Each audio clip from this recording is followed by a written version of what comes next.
Мы знаем мультсериал «Винкс» как историю о 6 феях, которых свела судьба, и которые на протяжении множества сезонов спасают волшебные измерения. Но кроме того, что мы следим за их развитием, за тем, как меняются герои, как они растут, как они получают новые способности, мы также любим наблюдать за тем, как развиваются их любовные отношения. Парочки Винкс — это вообще отдельная интересная тема, но мне всегда казалось, что они какие-то слишком идеальные, уж слишком все классно у них складывается. Было 5 девочек, вот и появилось 5 парней. Стало их 6, появился 6-й. И как же все сразу удобно сложилось. Каждый из парней сразу же выбрал себе девчонку, с которой он готов прожить всю оставшуюся жизнь. Но среди всех этих идеализированных пар, мне кажется, очень сильно выделяется пара Муза и Ривен. В отличие от всех остальных пар Винкс, эти отношения начинались как-то не сразу и не так быстро развивались. И мне кажется, этим они как-то более реалистичны по сравнению со всеми остальными парами. В этом видео я решила проанализировать взаимоотношения Муза и Ривена на протяжении всех сезонов, которые доступны на данный момент, и все-таки разобраться, являются ли их отношения токсичными, или они просто реалистичные, и всем этим качелям есть логическое объяснение. Берите вкусняшки, наливайте чаечек или что-нибудь покрепче. Не забывайте подписываться на канал и ставить лайки, если вам нравится подобный контент. Желаю вам приятного просмотра! Всем привет, меня зовут Оля, но ты можешь назвать меня Уна Пата, что означает фея. Добро пожаловать на мой канал. Начнем с того, что Муза и Ривен впервые встретились на черном грязевом болоте. Да, том самом черном грязевом болоте.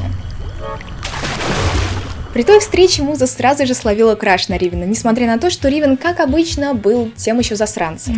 Девчуля, Муза, видимо, любит плохишей. И во время того, как Винкс устроили вечеринку в Алфее, когда все остальные ученицы и учителя уехали куда-то непонятно куда, Винкс остались одни в замке и пригласили специалистов, Муза прям вовсю пыталась закадрить Ривена. Мне кажется, Ривен тогда прям клюнул. Он еще Скаю сказал, что Муза поинтереснее, чем некоторые девчонки других парней. Ну, вы понимаете намек. Дальнейшего конкретного развития событий между Музой и Ривеной нам не показывают, и следующий яркий момент с Ривеном был во время Дня Розы, когда он начал клеиться к Блум. Но Блум здорово так его отшила, показав всем своим видом, что она вообще не желает иметь с ним дело, и у нее есть другой краш. А в конце того же дня Трикс все так здорово подстроили, что Ривен посчитал, что Блум его хотела убить или хотя бы здорово покалечить, в результате чего Ривен переходит на сторону зла. Перейдя на сторону Трикс, парень начинает встречаться с Дарси, и однажды Муза увидела его вместе с его новой пассией в кафе, из-за чего там случился такой скандал. Просто жесть.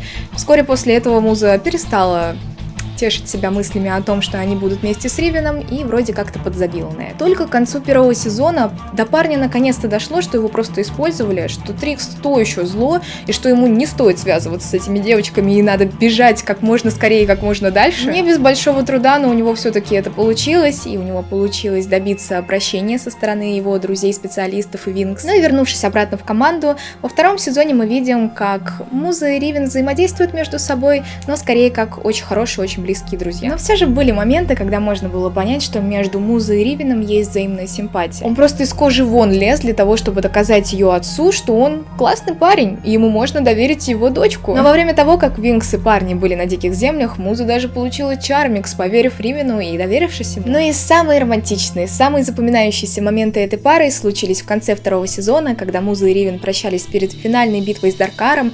Ривен тогда попросил Музу пообещать ему, что она точно вернется и точно выживет. А во время самой финальной битвы Ривен закрыл Музу от жесткого удара Даркара, из-за чего он потерял сознание, и все это время Муза провела над Ривеном, пытаясь его вернуть к жизни, и даже поцеловала его. В третьем сезоне между героями происходит большой конфликт на тренировках на байках, когда Ривен наотрез отказывается верить Музе, что с его байком что-то случилось, с ним что-то не так. В этот же вечер Муза обсуждает эту ситуацию вместе с Лейлой и приходит к выводу, что она больше не может этого терпеть, и она хочет расстаться с Ривеном, и на этот раз навсегда. Очередное воссоединение этой парочки произошло ближе к концу третьего сезона, когда Ривен приревновал Музу к Набу, который на тот момент был Оффером. Из-за этого неловкого инцидента между парнями даже произошла драка, довольно неплохая такая, но в результате они все-таки поняли, что Ривен там за Музой, Набу за Лейлой, разошлись, но в результате даже стали хорошими друзьями. Позднее Ривен, мне кажется, не меньше, чем Лейла будет переживать его смерть. Ну а Музе показался этот жест просто невероятно романтичным, она его за все простила, приняла обратно, и они опять вроде как встречаются. В первой полнометражке также был очень важный момент в развитии их взаимоотношений. Ривен оказывается под воздействием яда мандрагоры и нападает на Винкс в самый ответственный момент. Во время этой схватки Ривен чуть не ранил серьезно Ская, но тогда вмешалась Муза, и весь этот удар пришелся по ней. Действие этого яда снимается, когда Ривен, склонившись над Музой, снимает с ее глаза слезинку, в его голове всплывают воспоминания, связанные с их взаимоотношениями, и тогда все приходит на круги своя, и мы снова видим очень романтичный кадр с поцелуем. Мне, кстати, кажется, что это очень классная отсылка на конец второго сезона, когда Муза, склонившись над Ривеном, пыталась его привести в себя и поцеловала его тогда, ну а здесь как бы обратная ситуация. В четвертом сезоне начиналось все вроде неплохо, но когда Винкс перебрались на Землю и Музу заметил Джейсон Куин, музыкальный продюсер, Ривен начал ревновать ее. С чего он так начал себя грубо вести, мне не очень понятно, хотя мне кажется, что он просто почувствовал, что у Музы возникла симпатия к Джейсону. В один момент они так сильно разругались, и Муза начала надеяться на какие-то отношения с Джейсоном, но в результате оказалось, что у него уже есть невеста, он пригласил ее на их свадьбу выступать, и осталась Муза у разбитого корыта. В этот момент Ривен осознает, что ему нужно любой ценой вернуть себе Музу, начинает активно консультироваться с Гели и Набу, что ему делать, как ему вернуть его любимую девушку, но все их советы оказываются не совсем уместными в ситуации с Ривеном. Тут нужно понимать, что Ривен, вообще не романтичный, он довольно холодный, и все те методы, которые ему предлагали ребята, не работают в его ситуации. Муза не привыкла взаимодействовать с таким Ривеном. Все эти конфеты, все эти подарки, букетики, это не его фишка. И Муза была вообще в замешательстве, зачем он это делает, почему, куда, как. В общем, Муза его в таком амплуа вообще не признает, не узнает, да и сама она в тот момент была в каких-то смешанных чувствах и не понимала, нужны ли ей какие-то отношения, хочет ли она этого. Но к концу сезона она все-таки определилась и сказала, что она полностью его. И если в четвертом сезоне главным ревнивцем был Ривен, то в пятом сезоне им оказалась Муза. Однажды она увидела, как Ривен стоит рядом с блондиночкой, студенткой Алфеей, которая играет на гитаре, и с большим интересом смотрит, как она это делает. Потом она еще раз видит их вместе, Ривен никак это не объясняет, и для нее все становится ясно, он ей изменяет. Но заканчивается все довольно позитивно. Оказывается, что эта девочка просто учила Ривена играть на гитаре, и вместе они писали песню, которую Ривен хотел посвятить Музе. В результате на фэшн-шоу Стеллы они вместе исполняют эту песню. И можем ли мы посвятить несколько секунд тому, чтобы посмотреть на Музу и признаться, какая же она крошиха?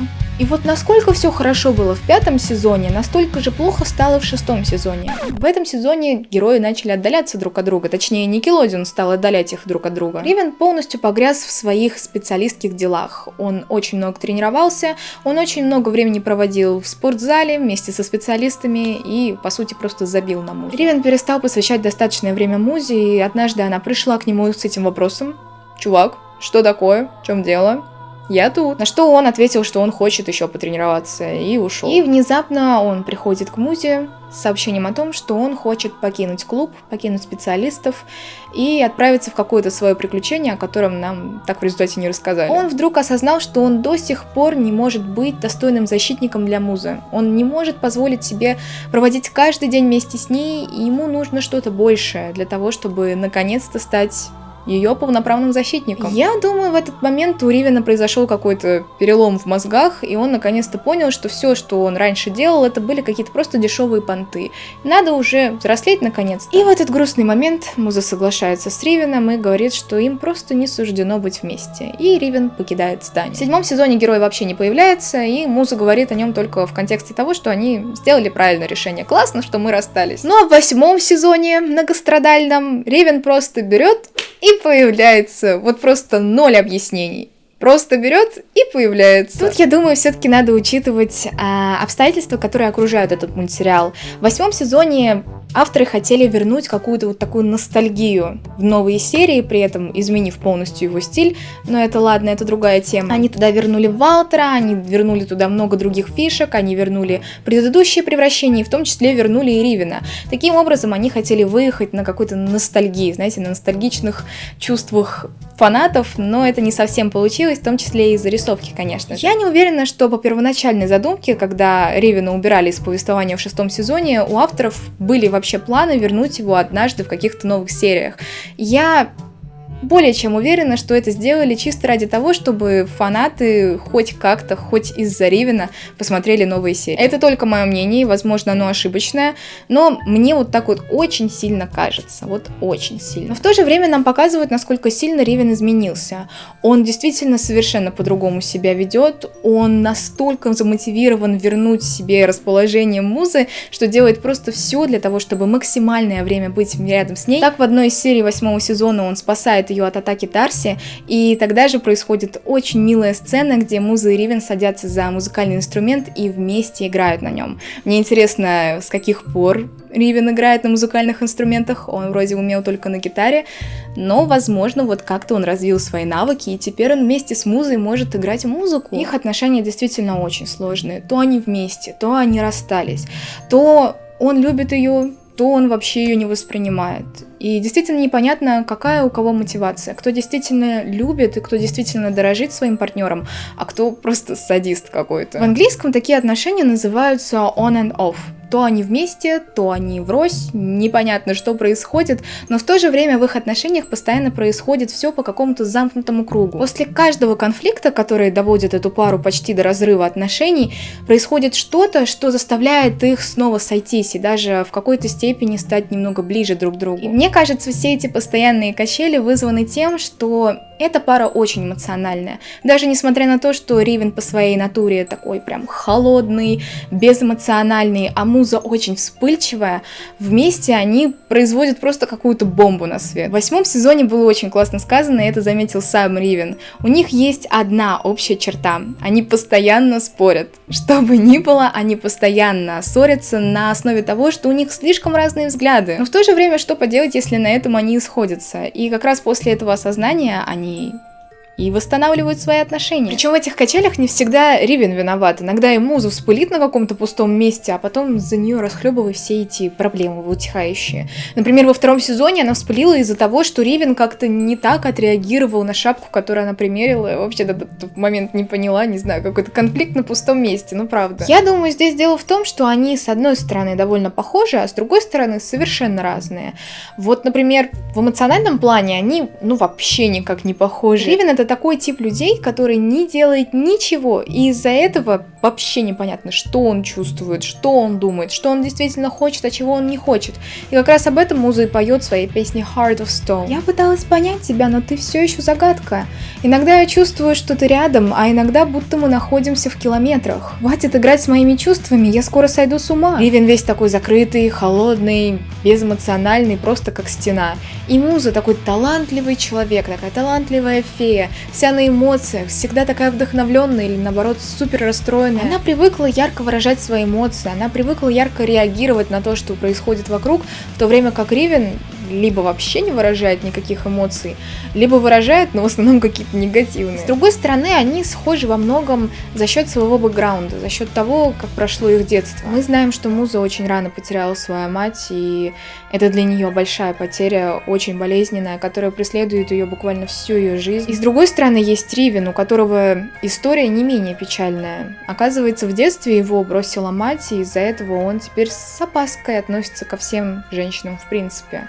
Об этом не говорилось в мультсериале, но об этом говорилось в книгах. И как-то все встает на свои места. Мне кажется, эти отношения нельзя назвать абьюзивными, как минимум потому, что абьюзеру действительно нравится наносить вред своему партнеру, ему это доставляет прям удовольствие. Я не вижу, чтобы Ривен как-то прям был рад тому, что он приносит какую-то боль Музе. Наоборот, я видела моменты, когда он также переживал за их отношения и за их возможное будущее. Как минимум, та причина, по которой он ушел в 6 сезоне, действительно показывает, что ему не все равно на будущее их отношений, и ему действительно хочется быть кем-то больше, чем просто парень рядом с Музой. На деле я вижу, что они просто очень осторожны в своих отношениях, и они действительно пытаются сделать так, чтобы не навредить себе и не навредить своему партнеру. Но в результате получается так, как получается. И мне кажется, их отношения действительно какие-то максимально близкие к жизни, потому что, смотря на все остальные парочки, кажется, как будто бы, они просто сошлись однажды и больше никогда не расходились.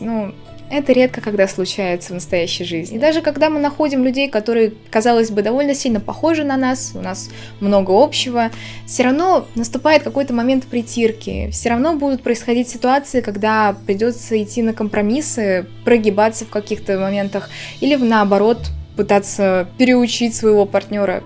Это нормально. Но если откинуть все остальные пары Винкс и посмотреть конкретно на Музу и Ривена, то окажется все довольно логично, особенно в тех обстоятельствах, в которых они живут. Не забывайте, что в первую очередь Винкс и специалисты — это коллеги, которые вместе рука об руку пытаются спасти магическое измерение, а уже потом, в свободное время от спасения всех и вся, они могут строить свои отношения. Ну что ж, на этом, я думаю, будем наконец-то заканчивать. Это было мое мнение, теперь я жду вашего мнения в комментариях. Знаю, что тема довольно сложная и будет очень много различных мнений.